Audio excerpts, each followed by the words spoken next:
تعالیٰ علیہ وسلم کے چند دنوں کے بعد مکہ میں مشہور ہو گئے محمد صلی اللہ تعالیٰ علیہ وسلم کا اگر کوئی محبوب ہے تو وہ زید ہے۔ حضرت ابو بکر صدیق رضی اللہ تعالیٰ عنہ بھی اس بارے میں فرماتے کہ زید کو جو قرابت تھی اس پر مجھے رشک تھا حضور اکرم صلی اللہ علیہ وسلم کا۔ اب زمانہ بیتتا گیا، زید کے گھر چھوٹے، خاندان چھوٹا، ماں چھوٹی، باپ چھوٹے، غلامی کا دور چل رہا ہے۔ ایک بار حج کے لیے ایک قبیلہ یمن سے آیا ہوا تھا، اور یمن والے حج کرنے کے بعد وہ اشعار سنا رہے تھے جو حارثہ زید کے باپ نے لکھے تھے اشعار، اور رلا رہے تھے۔ وہاں جب یہ قبیلہ یمن کے وہ اشعار پڑھ کر کے سنا رہا تھا، یہی زید وہاں سے گزر رہے تھے۔ یمن والوں نے دیکھا، پہلی نظر میں پہچان لیا، یہ وہ زید ہے جس کا باپ پورے یمن کو رلاتا ہے اس کی جدائی میں۔ یہ مکہ حرم کعبہ کے پاس کیا کر رہا ہے؟ لوگوں سے پوچھا کون ہے، لوگوں سے پوچھ کر کے زید کو بلایا گیا، پوچھا تمہارا نام؟ کہا زید۔ باپ کا نام حارثہ۔ لوگوں نے کہا تجھے پتہ بھی ہے تیری ماں کا کیا حال ہے، تیرے باپ کا کیا حال ہے؟ تیری ماں روز پہاڑوں پر چڑھ جاتی ہے، آسمان کو پکارتی ہے کہ آسمان بتا میرا زید زندہ ہے تو میں جینے کی تمنا رکھوں۔ باپ تیرا اشعار لکھ کر کے یمن کو رلاتا ہے۔ زید نے کہا کہ ہو سکتا ہے، لیکن جاؤ، اگر میرے ماں باپ اس غم میں روتے ہیں تو ان کو میرا سلام کہنا، اور یوں کہنا کہ انہیں گم گشتہ اونٹ کی طرح مجھے تلاش نہ کرے، اس لیے کہ ان کا زید ان کی گود سے کئی بہتر گود میں ہے۔ یمن والوں کو یہ جواب دے کر بھیج دیا، گم شدہ کوئی بچہ اپنے ماں باپ کی خبر پالے تو کیا ہونا چاہیے، لیکن یہاں کیفیت بدلی ہوئی ہے، یہاں کیفیت بدلی ہوئی ہے۔ حضور پاک صلی اللہ تعالیٰ علیہ وسلم کی اس غلامی میں دن رات گزرتے رہے، شب و روز گزرتے رہے۔ میرے عزیزو، جس کو ہو درد کا مزہ نازے دوا اٹھائے گی۔ آپ کو میں بتاؤں، یہ قبیلہ یمن کا گیا اور جا کر کے زید کے ماں باپ سے کہا، حارثہ اور ان کی ماں سے کہا تمہارا گمشدہ بچہ مل گیا، حرم کعبہ میں ہم نے اس کو دیکھا ہے اور سنا ہے محمد نامی عرب کے ایک مشہور شخص کی غلامی میں ہے، اور ان کی سخاوت بھی، دریا دلی بھی، رحم دلی بھی مشہور ہے۔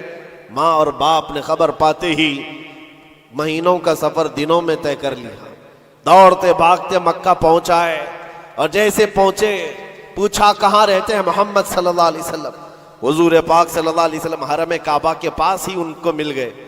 ماں اتنا روئی، باپ اتنا روئے، حضور پاک صلی اللہ علیہ وسلم کو ان پر ترس آ گیا۔ پوچھا کیا بات ہے؟ کہا ہمارا بچہ گم ہوا تھا، سالوں بیت گئے، اب تک ہم نے کھانے کا مزہ نہیں چکھا، اور ہم سب کی زندگی ایسی ویران سی لگتی ہے کہ اس کے بغیر زندگی میں اندھیرا ہے۔ پوچھا حضور نے کون ہے تمہارا بچہ؟ کہا اس کا نام زید ہے، اور سنا ہے وہ آپ کی غلامی میں۔ حضور پاک صلی اللہ علیہ وسلم نے فرمایا زید تم ماں باپ ہو زید کے؟ کہا ہاں، اگر آپ مناسب فرما سمجھے تو ہمیں ہمارا زید لوٹا دیں۔ آپ اللہ کی طرف سے سنا گیا ہے بڑا رحم دل رکھتے ہیں، ہمارے لیے اپنا زید لوٹا دیں۔ حضور پاک صلی اللہ علیہ وسلم نے کہا میں کسی کے باپ اور کسی کی ماں سے اس کے بچے کو الگ نہیں کرنا چاہتا، لیکن پھر بھی یہ فیصلہ میں زید کے اوپر چھوڑتا ہوں، وہ چاہے تو مجھ سے آزادی لے لے، بغیر کسی رقم کے، بغیر کسی فدیے کے غلامی سے آزاد کرتا ہوں، اور تم اسے لے جاؤ، اور اگر نہیں تو پھر اس کی مرضی جو ہو اس پر عمل کیا جائے۔ پھر ماں باپ کو لا کر کے زید کے سامنے کھڑا کیا جانا تھا۔ مورخین نے جو تاریخ لکھی ہے پڑھتے ہیں تو آنکھیں آپ دیدہ ہو جاتی ہیں۔ میرے عزیزو، رسول پاک صلی اللہ علیہ وسلم اپنے گھر یہ دونوں ماں باپ کو جو بچھڑے ہوئے بچے کی جدائی میں روتے ہوئے آئے تھے، چچا بھی ساتھ تھا، حضور اپنے گھر لے آئے، اور اس کے بعد زید اپنے کاموں میں مصروف تھے، بلایا زید ادھر آ جاؤ۔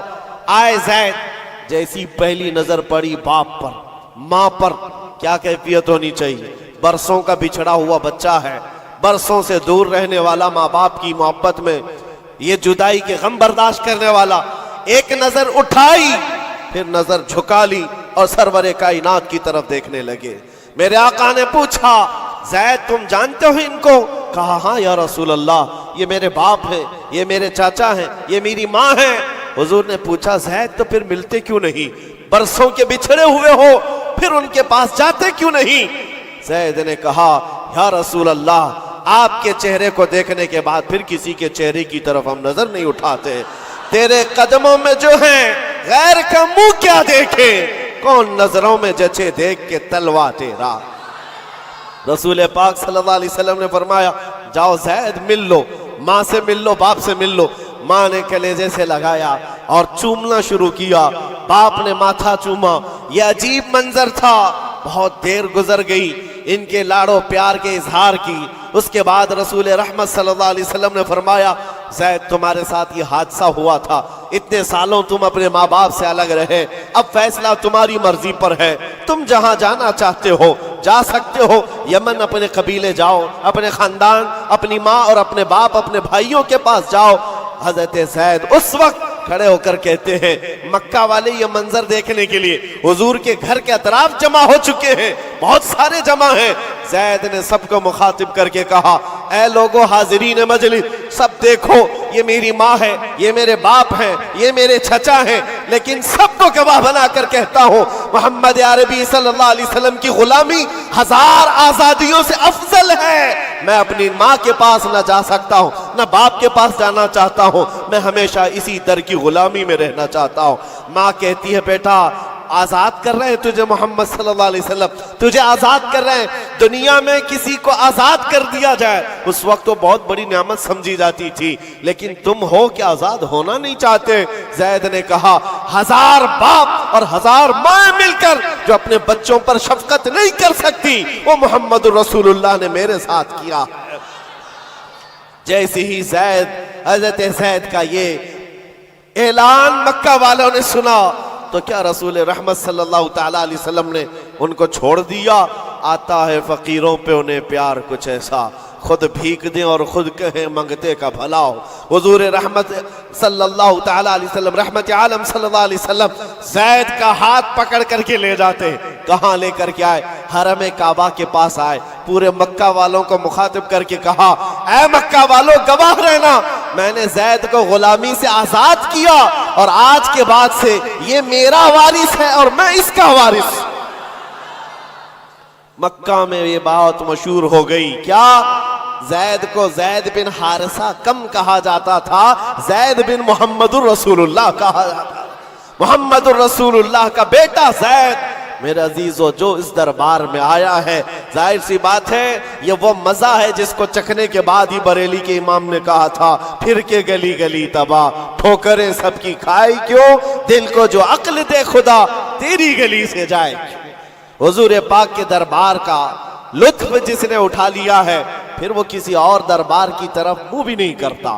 حضور اکرم صلی اللہ تعالیٰ علیہ وسلم کی بارگاہ کی لذت جسے حاصل ہے وہ آج کے ہیپی نیو ایئر کے جلسوں میں یا وہاں کے تماشوں میں شرکت کرے گا؟ ہرگز نہیں ہو سکتا، ہرگز نہیں۔ وہ آنکھ ان تماشاؤں کو نہیں دیکھ سکتی جو جلوہ رسول دیکھنے کے لیے بےتاب ہے۔ آج کی رات میرے عزیزو یہ لکھا جائے گا، تمہارے نامہ اعمال میں تو یہ لکھا ہی جا رہا ہے، دنیا کے جو حالات ابھی چل رہے ہیں وہ بھی لکھا جا رہا ہوگا کہ لوگ سال کا آخر حصہ کس طرح سے گزارتے ہیں، نئے سال کی ابتدا اور اس کا استقبال کس طرح کرتے ہیں۔ دنیا والے عیش میں دھت ہو کر، نشے میں دھت ہو کر کے کرتے ہیں، مگر مسلمان نبی پاک کے قدموں میں ہی کامیابی سمجھتا ہے۔ آؤ حضور رحمت عالم صلی اللہ تعالیٰ علیہ وسلم کے اس دربار کی لذت میں دینا چاہتا ہوں، اسی لیے اس بات پر میں بار بار توجہ دے رہا ہوں، پھر کے گلی گلی تباہ، ٹھوکریں سب کی کھائی کیوں۔ کب تک ٹھوکریں کھاؤ گے اے نوجوانوں؟ کب تک اس کی گلی میں اس کی گلی میں کہاں کہاں مانگو گے، کہاں کہاں کس سے بات کرو گے؟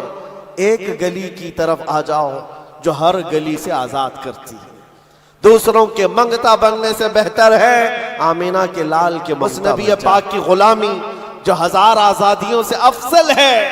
سیدنا بلال حبشی رضی اللہ تعالی، وہ جانثار رسول، دامن رسول میں جیسی آ گیا، جانتے ہو حضرت بلال حبشی رضی اللہ تعالیٰ نے کئی سالوں تک زخم اٹھائے، اور بچہ بچہ ان کے متعلق جانتا ہے. مکہ کی گلیوں میں ان کے پیروں میں رسی باندھ کر اوباش لوگوں کے ہاتھ میں دیا جاتا اور وہ بدماش لڑکے آپ کو مکہ کی گلیوں میں رسی میں پاؤں میں رسی باندھ کر کھینچا کرتے تھے.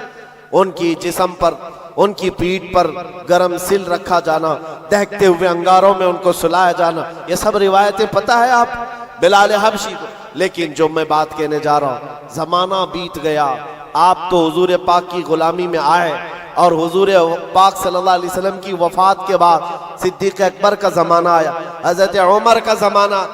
میرے عزیزوں آپ کو ایک بات بتاؤں, جب مجلس امیر المومنین حضرت عمر فاروق رضی اللہ تعالیٰ عنہ میں حضرت بلال حاضر ہوتے, بلال ان کی کیفیت کیا تھی؟ وہ بھی مکہ کے ایک غلام تھے, حبشی غلام. حبشی غلام اس وقت مکہ میں حقارت سے دیکھتے تھے لوگ, کالے رنگ کا ہوتا ہے, چوڑی ناک کا ہوتا ہے. لیکن سیدنا بلال حبشی کی بات یہ ہے, امیر المومنین عمر ابن خطاب جس کے رعب و دبدبے کا حال یہ ہے قیصر و کسریٰ کی فوجیں تھر تھر کانپتی ہو, وہ امیر المومنین جس کے بو سے, جس کی صرف اور صرف ہوا سے, جس کی خوشبو سے شیطان راستہ بدل لیتا ہو. جب بلال حبشی ان کی محفل میں آتے تو کیا کہہ کر پکارتے جانتے ہو؟ یا سیدنا بلال, یا سیدنا بلال, اے ہمارے آقا بلال آئیے, اے ہمارے آقا بلال آئیے. حضرت بلال کہتے, حضور یہ آپ کی زبان سے اچھا نہیں لگتا, میں غلام ہوں, مجھے غلام کہہ کر پکارے. آپ سیدنا کہتے, کون کہہ رہا ہے سیدنا؟ عمر ابن خطاب. کس کو کہہ رہے؟ بلال حبشی کو. سیدنا بلال آئیے. حضرت بلال جب کہتے امیر المومنین آپ یہ نہ کہیں سیدنا, مجھ کو غلام کہہ کر پکارے. حضرت عمر کیا کہتے تھے؟ آئیے آپ کو میں بتاؤں کیوں سیدنا بلال کہہ کر پکارتا ہوں. آپ اپنا جبہ اٹھائیں. جب وہ جبہ اٹھاتے ان کی پیٹھ پر جو داغے ہوئے نشان تھے, حضرت عمر اس کو بوسہ لیتے تھے اور چومتے تھے اور کہتے اے بلال, جو رسول اللہ کی محبت میں زخم تم نے کھائے وہ زخم ہم نے نہیں کھائے ہیں. جس کو ہو درد کا مزہ ناز دوا اٹھائے کیوں. عزیزان گرامی وقار, مقام و مرتبے میں وہی بلند تھا جو دربار رسالت معاب کا اور اس گلی کا گدھا بن کر کے پوری زندگی گزارتا رہا. ایک دو نہیں کئی مثالیں آپ کو میں بتاؤں. ایک صحابی ہیں مصعب بن عمیر, یہ رسول پاک صلی اللہ تعالیٰ علیہ وسلم کے ایمبیسیڈر کہلاتے تھے, ترجمان رسول تھے, سفیر رسول تھے. ان کی کیفیت کیا ہے؟ اللہ اکبر. تاریخ میں لکھا ہے یہ 27 سال کے کڑیل جوان اور مکہ میں ایسے لباس پہنتے تھے کہ ریشم کا لباس, ان کا لباس مشہور تھا. اور مکہ کی گلیوں میں جب گھومتے تھے ان کا عطر جو لگاتے پوری گلیوں میں خوشبو آتی. مہنگا لباس پہنتے, مہنگا عطر استعمال کرتے. دامن مصطفیٰ سے جب وابستہ ہوئے, یہ مصعب بن عمیر, ان کی ماں بھی کافرہ ہے, باپ بھی کافر ہے اور سخت ترین دشمنان رسول ہیں. شروع میں آپ نے اپنا اسلام چھپائے رکھا. چند دنوں کے بعد ایک دن عثمان بن طلحہ نے دیکھ لیا جو کلیل بردار کعبہ تھے, جا کر ان کی ماں سے کہا تو کیا گھر پر بیٹھی رہتی ہے, تیرا بیٹا تو محمد کے دین کو اختیار کر چکا ہے. ماں کو اتنا برا لگا یہ جملہ. جب مصعب بن عمیر آئے تو ان سے پوچھا کہ کیا تم نے محمد عربی کا دین قبول کر لیا ہے؟ آپ نے برجستہ کہا ہاں, اس رسول پاک صلی اللہ علیہ وسلم کے دین میں داخل ہوا جو بندوں کی عبادت سے نکال کر خالق کی عبادت کی طرف لے جاتا ہے. آپ کا یہ جملہ ماں باپ کو شاک گزرا, مارنا شروع کیا, اتنا مارا زخمی کر دیا. اس کے بعد مصعب بن عمیر گھر سے نکلے, روز مار کھاتے تھے, روز اپنی ماں سے بھی اور اپنے باپ سے بھی کوڑے بھی کھاتے تھے. دربار رسول میں جب آتے تو زخمی حالت میں آتے, کپڑے بھی ان کے زخموں سے پھٹے ہوئے ہوتے. حضور پاک صلی اللہ علیہ وسلم نے فرمایا مصعب تم یہاں سے حبشہ چلے جاؤ, حبشہ ہجرت کر کے چلے جاؤ. ماں باپ وطن سب چھوڑ کر حبشہ کی طرف چلے گئے. چند مہینے وہاں رکے, واپس آئے, پھر دوبارہ حبشہ کی ہجرت کیا. نبی کریم صلی اللہ تعالیٰ علیہ وسلم کا یہ جانثار ہجرت پر ہجرت کرتا رہا. ایک وقت ایسا آیا تھا کہ نبی پاک صلی اللہ تعالیٰ علیہ وسلم نے مدینے ہجرت کرنے سے پہلے اپنا سفیر بنا کر کسی کو بھیجا تھا تو مصعب بن عمیر تھے. مدینے آئے تھے, گلی گلی میں جاتے تھے, گھر گھر کو کھٹکھٹاتے تھے. 1 سال کے اندر 73 صحابہ کو مدینے کے وہ حضور کے پاک کی بارگاہ میں لا کر غلام بنا دیا تھا.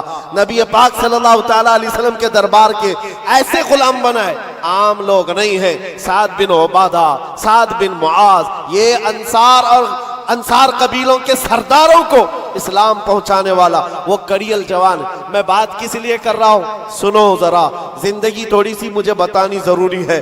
وہ مصعب بن عمیر جو ریشم کا لباس پہنتا, جو مہنگے عود اور عطر استعمال کرتا, دامن مصطفیٰ میں آیا ہے, ہجرت پر ہجرت ہے, وطن چھوٹا ہے, کبھی حبشہ کے چکر, کبھی افریقہ کے چکر, اور اس کے بعد کبھی یثرب, یہاں پر آپ آ کر آباد ہوتے رہے.